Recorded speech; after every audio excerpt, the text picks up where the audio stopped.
విజయ్ గారు, ఇక ఇప్పుడు జరిగిన దీంతోటి గాజా యుద్ధం ముగిసినట్టే అనుకోవచ్చా? ప్రస్తుతానికి ముగిసినట్టే అనుకోవాలండి. ఎందుకంటే మనం చెప్పలేం. ఎందుకంటే ఆ, ఆ, అక్టోబర్ 7 2 సంవత్సరాల క్రితం అక్టోబర్ 7 ఒక ఉగ్రవాద చర్యకు పాల్పడినటువంటి హమాస్ ఆ సమయంలో ఎవరూ అనుకోలేదండి.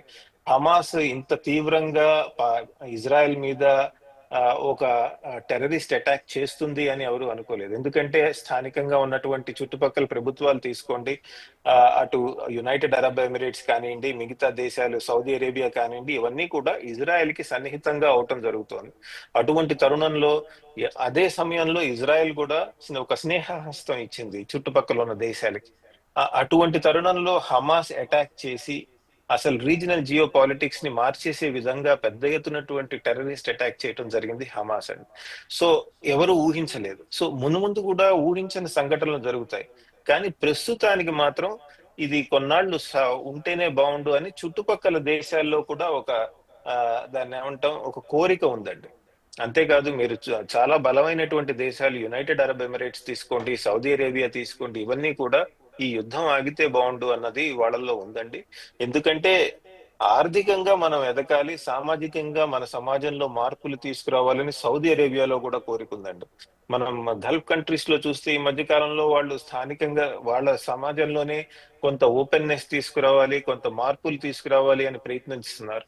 అటువంటి తరుణంలో ఇటువంటి ఘర్షణ ఆ కొంతవరకు ఇస్లామిక్ ఫండమెంటలిస్ట్ గ్రూప్స్ కి బలపరుస్తోంది అని అక్కడ నాయకులు భావిస్తున్నారు. సో మనం కనుక ప్యాలెస్టీన్ ని శాంతి చేసి, పాసిఫై చేస్తే ఆ, మన చేయాల్సిన పనులు మనం చేసుకోవచ్చు అని చుట్టుపక్కల దేశాల్లో చాలా ఇది ఉండాలి. అంతేకాదు, ఆ పాలస్తీనియన్స్ లో కానివ్వండి, ఇజ్రాయెల్ లో కానివ్వండి, అక్కడ కూడా కొన్ని గ్రూప్స్ ఉన్నాయి. మనం ఎలాగో అలా దీన్ని పీస్ఫుల్ గా సెటిల్ చేసుకోవాలని. సో కాబట్టి అది కూడా కంటిన్యూ అయ్యే అవకాశం ఉందండి. చూద్దాం మున్ముందు ఏమవుతుందో. ప్రస్తుతానికైతే ఇంగ్లీష్ లో కాన్స్టలేషన్ ఆఫ్ పొలిటికల్ ఫోర్సెస్ అంటారండి. అంటే ఆ, ఉన్న రాజకీయ శక్తుల యొక్క అలైన్మెంట్ ఈ పీస్ డీల్ సక్సెస్ అవటానికే తోడ్పడేట్టుగా ఉందండి. ఎందుకంటే ఇప్పుడు కనుక పీస్ డీల్ విరిగిపోతే ఎవరన్నా ఆ ఆ, తొందరపడి ఒక ఉగ్రవాద చర్యకి పాలస్తీన్ నుంచి ఎవరన్నా పాల్పడితే కనుక మళ్ళీ ఇంటర్నేషనల్ సపోర్ట్ పాలస్తీనియన్ సమాజం కోల్పోతుంది. పెద్ద ఎత్తున ఇజ్రాయెల్ దాడులు జరిపే అవకాశం ఉంటుంది. కాబట్టి నా ఉద్దేశంలో ఇది కొన్నాళ్ళు సాగుతుందని అనుకుందాం. సంజయ్ గారు, ఇప్పుడు ఇజ్రాయెల్ దళాలు ఉపసంహరించుకుంటుంది అంటారా? ఖైదీల మార్పిడి జరిగే అవకాశం ఉంటుందంటారా ఇప్పుడు? ఖైదీల మార్పిడి చాలా ముఖ్యమైన అంశం అండి. మీరు కనుక అది గమనించినట్టయితే, ఆ గాజా పీస్ ప్లాన్ గమనించినట్టయితే, ఖైదీల మార్పిడి లేదా ముఖ్యంగా ఇజ్రాయెల్ హోస్టేజెస్ ని రిలీజ్ చేయటం అన్నది మూడో పాయింట్ గా పెట్టడం జరిగిందండి. అంటే ఆబ్జెక్టివ్స్ మెన్షన్ చేసిన దాదాపు ఫస్ట్ పాయింట్ గా అది మెన్షన్ చేయటం జరిగింది. ఆ అది ఎంత ఆ, ఆ, ఎంత స్మూత్ గా జరుగుతుంది అన్న దాని మీద మిగతా పీస్ డీల్ అంతా ఆధారపడి ఉంటుందండి. ఇక పొరపాటున హమాస్ కనుక ఇజ్రాయెల్ హోస్టేజెస్ అందరినీ రిలీజ్ చేయకపోతే కనుక ఆ, దాని మీద పీస్ డీల్ ముందుకు వెళ్ళటం కష్టం అండి. ఎందుకంటే చాలా క్లియర్ గా చెప్పారు పీస్ డీల్ లో. ఫస్ట్ ఇజ్రాయెల్ హోస్టేజెస్ ని అక్టోబర్ 7 ఉగ్రవాద చర్య తర్వాత ఎవరైతే మీరు క్యాప్చర్ చేశారో వాళ్ళని రిలీజ్ చేసిన తర్వాతే మిగతా ఖైదీలు, ఇజ్రాయెల్లో ఉన్నటువంటి పాలస్తీనియన్ ఖైదీలని విడుదల చేయడం జరుగుతుంది అని చెప్పడం జరిగిందండి. సో ఆ ఆ, అది చాలా ఇంపార్టెంట్ అండి. సో వీళ్ళు కూడా రిలీజ్ అవ్వాలి, పాలస్తీనియన్ ఖైదీలు కూడా రిలీజ్ అవ్వాలి అంటే కనుక నా ఉద్దేశంలో ఇది కూడా జరగాల్సి ఉంటుంది. ఇజ్రాయెల్ హోస్టేజెస్ ని కూడా రిలీజ్ చేయాల్సి ఉంటుంది. సో కాబట్టి ఆ రెండు వైపులా ఇది జరుగుతుందనే ఆశిద్దాం. రెండు వైపులా కూడా కొంత ప్రెషర్ ఉందండి సమాజంలో. ఏమిటంటే మనం ఫస్ట్ మన ఖైదీల్ని ఎవరైతే ఆ ఇజ్రాయెల్ ప్రజలు అక్కడ చిక్కుకుపోయారో వాళ్ళని వెనక్కి తెచ్చుకుందాం అన్న కోరిక ఇజ్రాయెల్లో ఉంది. అలానే కాదు, పెద్ద ఎత్తున మేము ఖైదీల్ని రిలీజ్ చేస్తామని ఆ ఇజ్రాయెల్ చెప్పడం జరిగింది. 250 మంది జీవిత ఖైదీ, ఆ అంటే జై లైఫ్ టైం ఇంప్రిజన్మెంట్ ఎవరికైతే ఇచ్చారో వాళ్ళందరినీ కూడా మేము రిలీజ్ చేస్తాం. అలానే 1700 గాజా నుంచి ఎవరైతే ఈ మధ్య కాన్ఫ్లిక్ట్ లో పార్టిసిపేట్ చేశారో వాళ్ళని అరెస్ట్ చేయడం జరిగిందో వాళ్ళని కూడా రిలీజ్ చేస్తామని చెప్పడం జరుగుతుంది. అంటే ఒక పక్కన 20 మంది ఇజ్రాయెల్ హోస్టేజెస్ రిలీజ్ చేస్తే దాదాపు 1700 ప్లస్ దాదాపు 2000 మందిని ఇజ్రాయెల్ రిలీజ్ చేయడానికి రెడీగా ఉందండి. సో ఈ ఖైదీల ఎక్స్చేంజ్ కనుక పూర్తిగా సజావుగా సాగితే నా ఉద్దేశంలో మిగతావి ఈ ట్రాన్సిషన్ గవర్నమెంట్ కానివ్వండి, స్టెబిలైజేషన్ ఫోర్స్ కానివ్వండి, అవి కూడా క్రమేణా ఆ, రంగంలోకి వస్తాయి. గాజాలో నిత్యావసరాల ధరల గురించి మాట్లాడుకున్నట్లయితే దిగి వచ్చే అవకాశాలు ఉన్నాయా? సామాన్యుడికి అసలు ఆహారం అందుతుందంటారా? గాజాలో ఎయిడ్ మీద చాలా చర్చ నడుస్తుందండి. అందట్లేదు ఆ, అని కొన్ని వేరియస్ ఎన్జిఓస్ చెప్పడం జరుగుతోంది. చాలా ఎయిడ్ ఇచ్చినా దాన్ని ఉద్దేశపూర్వకంగా ప్రజలకి చేరే విధంగా ఆ, చేరకుండా హమాస్ పనిచేస్తోందని ఇజ్రాయెల్ వాళ్ళు ఆరోపిస్తున్నారు. ఈ పీస్ డీల్ కనుక నెగోషియేషన్ ఏదైతే జరిగిందో అది కనుక ఆపరేషన్ ఏదైతే ఒక వారం తర్వాత మనకి తెలుస్తుంది ఎయిడ్ నిజంగా ఎవరికి వెళ్తుందో అని. ఎందుకంటే ఇంటర్నేషనల్ స్టెబిలైజేషన్ ఫోర్స్ కనుక రంగంలోకి దిగి అక్కడ కనుక స్టెబిలిటీ తీసుకొచ్చి వాళ్ళు డిస్ట్రిబ్యూట్ చేయటం మొదలెడితే ఇంటర్నేషనల్ ఎయిడ్ పారదర్శకత, అంటే వాళ్ళు ఇస్తున్న ఆ, నిత్యావసర వస్తువులు కానివ్వండి, పంపిస్తున్న అంతర్జాతీయ సమాజం పంపిస్తున్న బేసిక్ వస్తువులు, భోజనం కానివ్వండి, అదే సింపుల్ రైస్ కానివ్వండి, వీట్ కానివ్వండి, లేదా మెడిసిన్స్ కానివ్వండి, మందులు కానివ్వండి, ఇవన్నీ పంపిణీ కూడా ఒక ఇంటర్నేషనల్ స్టెబిలైజేషన్ ఫోర్స్ కనుక చేయటం ప్రారంభించినప్పుడు మనకు ఒక క్లియర్ పిక్చర్ వస్తుందండి. ఇవి నిజంగా ప్రజలకు అందుతున్నాయా లేదా మధ్యలో ఏమన్నా గొడవ జరుగుతోందా లేదా అన్న దాని మీద మనకి వచ్చే 2-3 వారాల్లో ఒక క్లియర్ పిక్చర్ వచ్చే అవకాశం ఉందండి. యుద్ధం ఆపడం అనే దాంట్లో ట్రంప్ పాత్ర ఎలాంటిదంటారు? ఒక విధంగా ట్రంప్ పాత్ర బాగా పెద్దగానే ఉంటుందండి. ఎందుకంటే ఆ, అగ్రరాజ్యంకి అధినేత ఆయన. ఈ అందులోనూ ప్యాలెస్టీన్ ఇజ్రాయెల్ కి ఆ, అసలు బలంగా వెనక నిలబడి కొన్ని దశాబ్దాలుగా సపోర్ట్ చేస్తున్నటువంటి దేశం అమెరికా. ఆ, ఆయన పుష్ చేయటం వల్ల కొంతవరకు పీస్ డీల్ వచ్చిందన్నది అందులో అనుమానం లేదండి. అంతేకాదు, కాకపోతే స్థానికంగా అక్కడ రీజనల్ లో ఆ ప్రాంతంలో ఉన్నటువంటి దేశాలు కూడా చాలా పెద్ద ఎత్తున పనిచేయటం జరుగుతోంది. ఇప్పుడే కాదండి, గత 4-5 సంవత్సరాలుగా 5 సంవత్సరాలుగా పెద్ద ఎత్తున స్థానికంగా ఉన్నటువంటి ప్రభుత్వాలు ఈ ప్రాంతంలో మనం శాంతి నెలకొల్పాలి అని ఎంతో ప్రయత్నాలు నడుస్తున్నాయండి. ఆ కాకపోతే ఉగ్రవాద చర్య తర్వాత మనం చూసాము, ఇజ్రాయెల్ యుద్ధం చేయటం ప్రారంభించింది. సో ఒక పక్కన డొనాల్డ్ ట్రంప్ పాత్ర ఉన్నప్పటికీ మిగతా స్థానికంగా ఉన్నటువంటి ప్రభుత్వాలు ఏవైతే ఉన్నాయో, అటు ఈజిప్ట్ కానివ్వండి, సౌదీ అరేబియా కానివ్వండి, యునైటెడ్ అరబ్ ఎమిరేట్స్ కానివ్వండి, ఖటార్ కానివ్వండి, ఇలా జోర్డాన్ కానివ్వండి, ఇవన్నీ కూడా ఆ చాలా పెద్ద ఎత్తు పాత్ర పోషించాయి. కొన్ని ప్రత్యక్షంగా పాత్ర నిర్వహించాయి, కొన్ని పరోక్షంగా వెనక నుంచి చాలా పెద్ద ఎత్తున ఆ ఆ, ఈ పీస్ డీల్ రావటానికి కష్టపడటం జరిగిందండి. ట్రంప్ 7 యుద్ధాలు ఆపాను, 8వ యుద్ధాన్ని కూడా ఆపుతూ ఉన్నాను అని చెప్తూ ఉన్నారు. దీంట్లో వాస్తవాలు ఎంతున్నాయంటారు?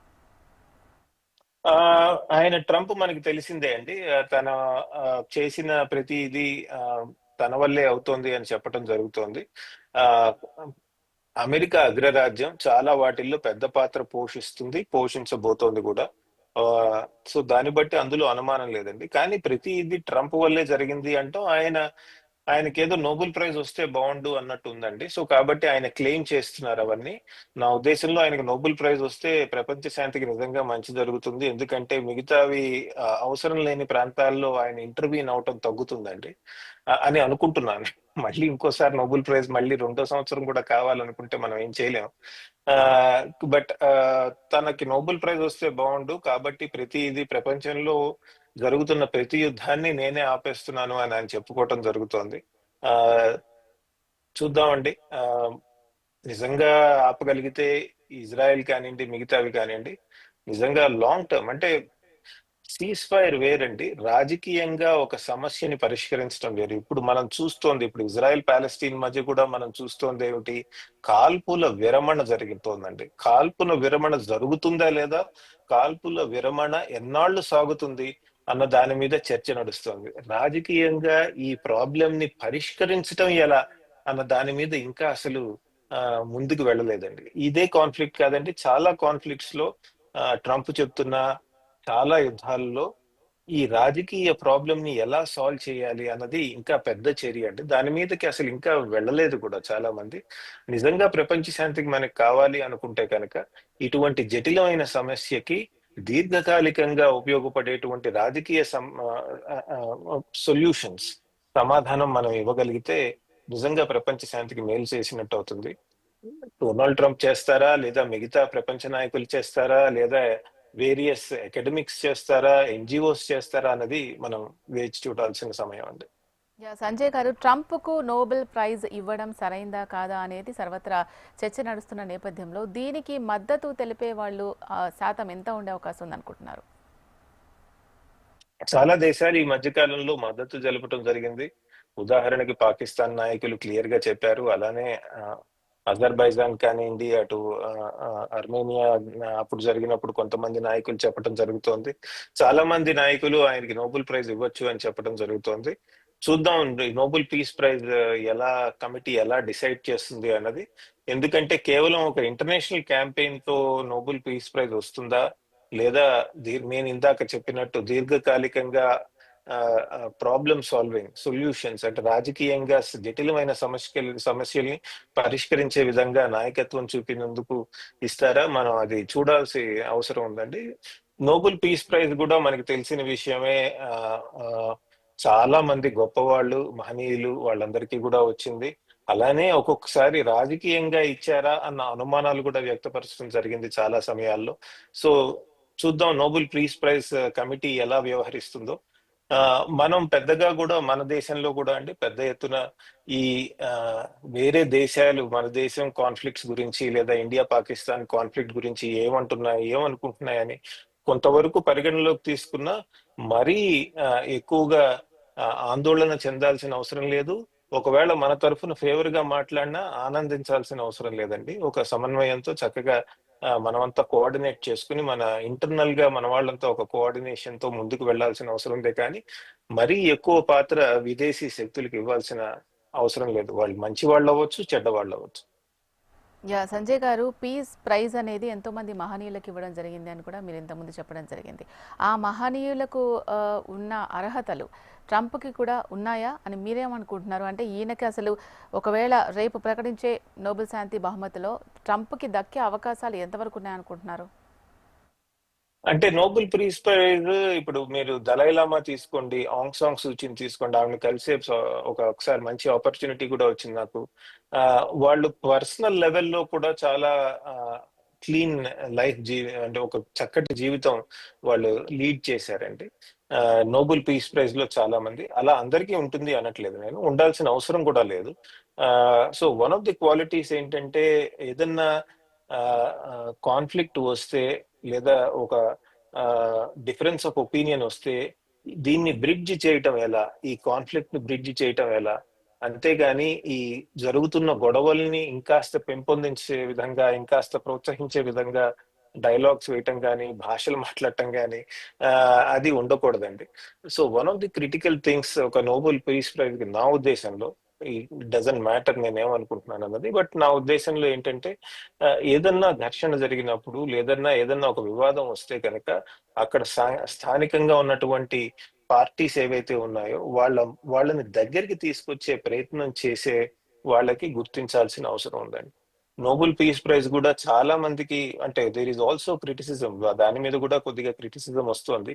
వ్యవస్థ నిర్మాణం చేసిన వాళ్ళకి నోబెల్ పీస్ ప్రైజ్ కంటే నిలబడి అన్యాయాన్ని అపోజ్ చేసిన వాళ్ళకి నోబెల్ పీస్ ప్రైజ్ ఇస్తున్నారు, కానీ అన్యాయం జరగకుండా వ్యవస్థలు నిర్మాణం చేసే వాళ్ళకి నోబెల్ పీస్ ప్రైజ్ ఇస్తున్నారా అన్నది చాలా మంది కూడా మాట్లాడటం జరుగుతోందండి. ఉదాహరణకి మీరు ఒక జరిగిన అన్యాయానికి వ్యతిరేకంగా నిలబడి గళమెప్పి మాట్లాడటం మంచి విషయమే, మంచిదే అండి.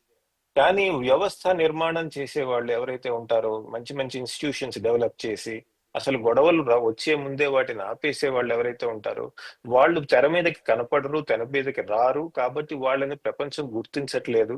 మనం కేవలం గుర్తిస్తోందల్లా ఎవరైతే తెర మీద కనబడుతున్నారో వాళ్ళని గుర్తిస్తున్నాం అని చెప్పడం జరుగుతోందండి. సో నోబెల్ పీస్ ప్రైజ్ కూడా వ్యవస్థాగతంగా వివిధ దేశాల్లో శాంతికి అవసరమైన వ్యవస్థల్ని ఎవరైతే బలపరుస్తున్నారో వాళ్ళకి నోబెల్ ప్రైజ్ ఇస్తే బాగుంటుందని నా ఉద్దేశం. నోబెల్ పీస్ ప్రైజ్ అయితే ట్రంప్ ఎక్స్పెక్ట్ చేస్తున్నారు. ఇప్పుడు ఒకవేళ ఆయనకి రాకపోతే పరిణామాలు ఏ విధంగా ఉండే అవకాశం, ఏం జరగబోయే అవకాశం ఉందంటారు? డొనాల్డ్ ట్రంప్ తన ట్వీట్స్ లో నాకు వస్తుందో రాదో తెలియదు కానీ అని చెప్పడం జరుగుతోందండి. చాలా క్లియర్ గా ఆయన బహుశా రాదేమో అన్నది ఆయనకు కూడా కొంత అనిపిస్తున్నట్టుంది. ఆ, కొంత ఆయన గ్యారంటీగా డిసప్పాయింట్మెంట్ వస్తుంది. ఆయనకి డిసప్పాయింట్మెంట్ వస్తే దీనికి ఎవరి వల్ల రాలేదు నాకు అన్న ఆయన వెతుక్కోవటం కూడా జరుగుతుంది. నా ఉద్దేశంలో ఆ, మనం ఇలా మాట్లాడుకుంటున్నామంటే దట్ యుఎస్ ప్రెసిడెంట్ కి నోబెల్ ప్రైజ్ రాకపోతే ప్రపంచ శాంతి మీద దాని యొక్క ప్రభావం ఎలా ఉంటుంది అని మాట్లాడుకుంటున్నామంటే అది కొద్దిగా మనం అందరూ ఆలోచించాల్సిన విషయం. అది సరి అయిన పరిస్థితిలో ఉందా ప్రపంచం అన్నది కూడా మనం అంతా గమనించాల్సిందండి. ఒక యుఎస్ ప్రెసిడెంట్ కి కనుక నోబెల్ పీస్ ప్రైజ్ రాకపోతే దాని వల్ల వచ్చే పరిణామాలు ఏంటి అని చర్చిస్తున్నాం. ఆ, అది నిజంగా మంచిదా? మంచి ఓకే. సిచ్యువేషన్ లో ఉన్నామా అని మనం ఆలోచించాల్సిన అవసరం ఉంది. ఓకే సంజయ్ గారు, చర్చా కార్యక్రమంలో పార్టిసిపేట్ చేసి మీ అభిప్రాయాలు మాతో షేర్ చేసుకున్నందుకు thank you so much. Thank you.